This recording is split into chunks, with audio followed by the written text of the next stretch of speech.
As I previously shared with you all, iconic actress, talk show host, and queer trailblazer Rosie O'Donnell has moved to Ireland because of Donald Trump.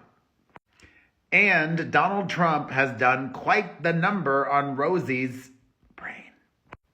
Hello, my fam. Perez Hilton here, the queen of all media, the original influencer, and Rosie is now living in Dublin, and she just recently appeared on an Irish talk show, The Late Late Show. When chatting with the host, the topic of Donald Trump came up, as well as her move to Ireland. And she explained why the man in the White House really has it out for her. Rosie said, quote, "I told the truth about him on a program called The View, where it was my job to talk about pop culture and politics. And I mentioned his bankruptcies, and I mentioned all of the SA charges, and I mentioned that he was not, in fact, the businessman that everyone thinks he is because of the show The Apprentice, where they sold a bunch of lies to America for over 10 years, and half of America believed it.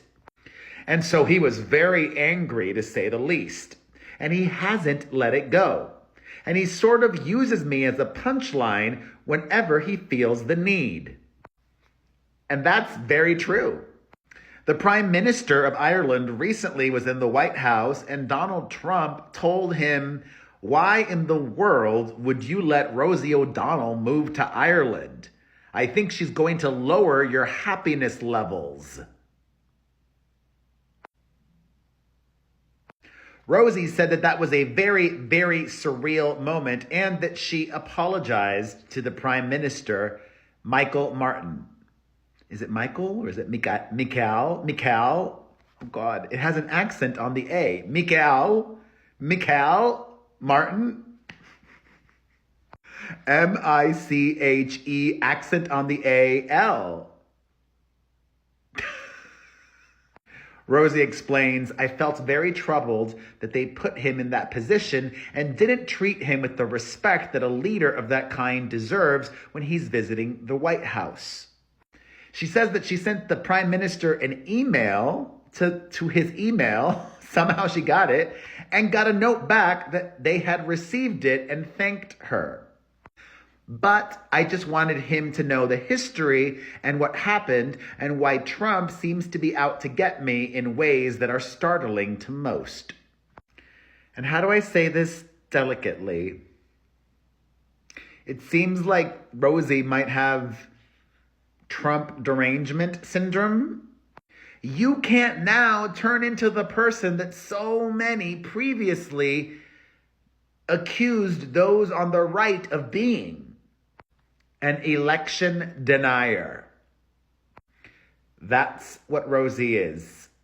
Maybe not bluntly, but explicitly. She says, quote, "I question why, for the first time in American history, a president has won every swing state, and his largest donor was a man who owns and runs the internet. I would hope that would be investigated." That's not going to happen. "And that we would see whether or not it was an anomaly or something else that happened on election night in America, when Kamala Harris was filling up stadiums with people who supported her and Donald Trump was not able to do that. So it's curious to me, and as an American and a believer in democracy, I would hope that we would be able to look at all the reasons why this happened in our country." He won because the majority of Americans were not happy with the status quo, I think, and they viewed Kamala as a continuation of the status quo.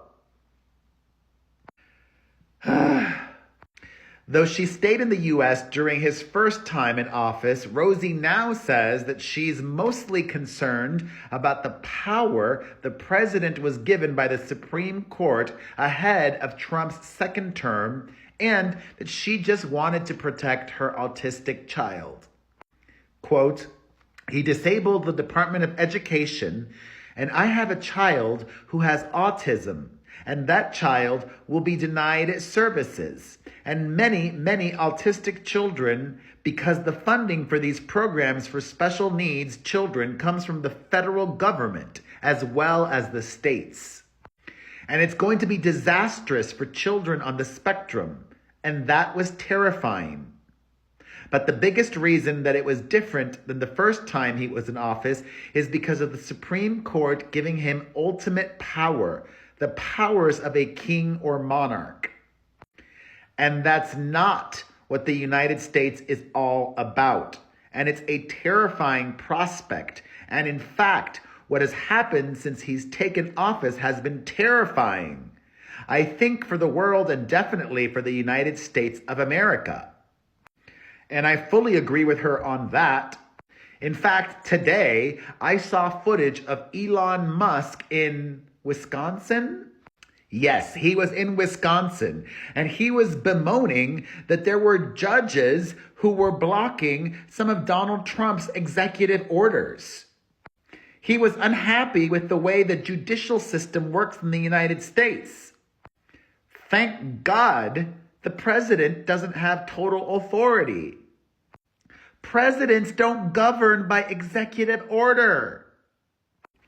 Elaborating on her autistic daughter, Rosie says that they should not have to live in a place where our safety is compromised and where they have to worry about strangers coming up to us in stores and commenting on my opinion of Trump, or his followers are sometimes as uncouth as he. And it's not fair to my daughter. And I wanted to make sure that they would be calm and I would be calm enough to be their parents, because that's what my child needs, is mom in control and calm and not absolutely overwhelmed by the state of the world. Rosie's daughter might be going by they, them pronouns. I don't know if that's accurate. If I misspoke and if I misgendered or anything, I apologize.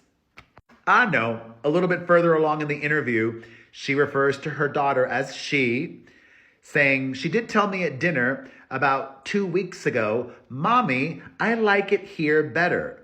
You can just be a normal person. And I said, isn't that great? O'Donnell was asked if there was any part of her that felt like she should be in the U.S. fighting against some of the stuff that you disagree with. She answered, yes, a large part of me does. And that's really what I've done my whole career. I've stood up for civil rights and gay rights and women's rights my whole life. And so it's in me to stand up and protest and fight. But I have an autistic child. As for why Ireland, Rosie explains, my grandparents are from here. I'm 100% Irish on my 23andMe.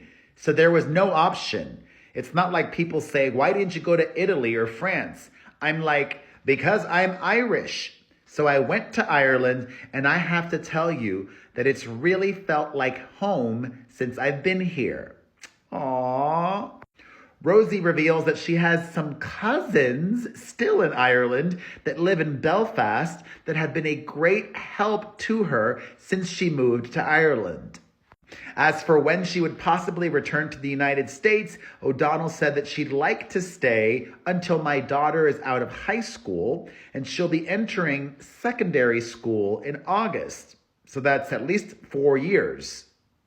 But, she adds, my son Blake, I have 5 children, and my son Blake got married in August, and I know when they have that first child, it's going to call me home because I love nothing more than a newborn baby. But now that she's in Ireland and not having to deal with so much of this, she says, I feel healthier. I'm sleeping better without the stress and anxiety over what's happening politically in the country. So, she said a lot. The election denierism, I'm not into that, but I love Rosie. And you know what? This is what makes her her.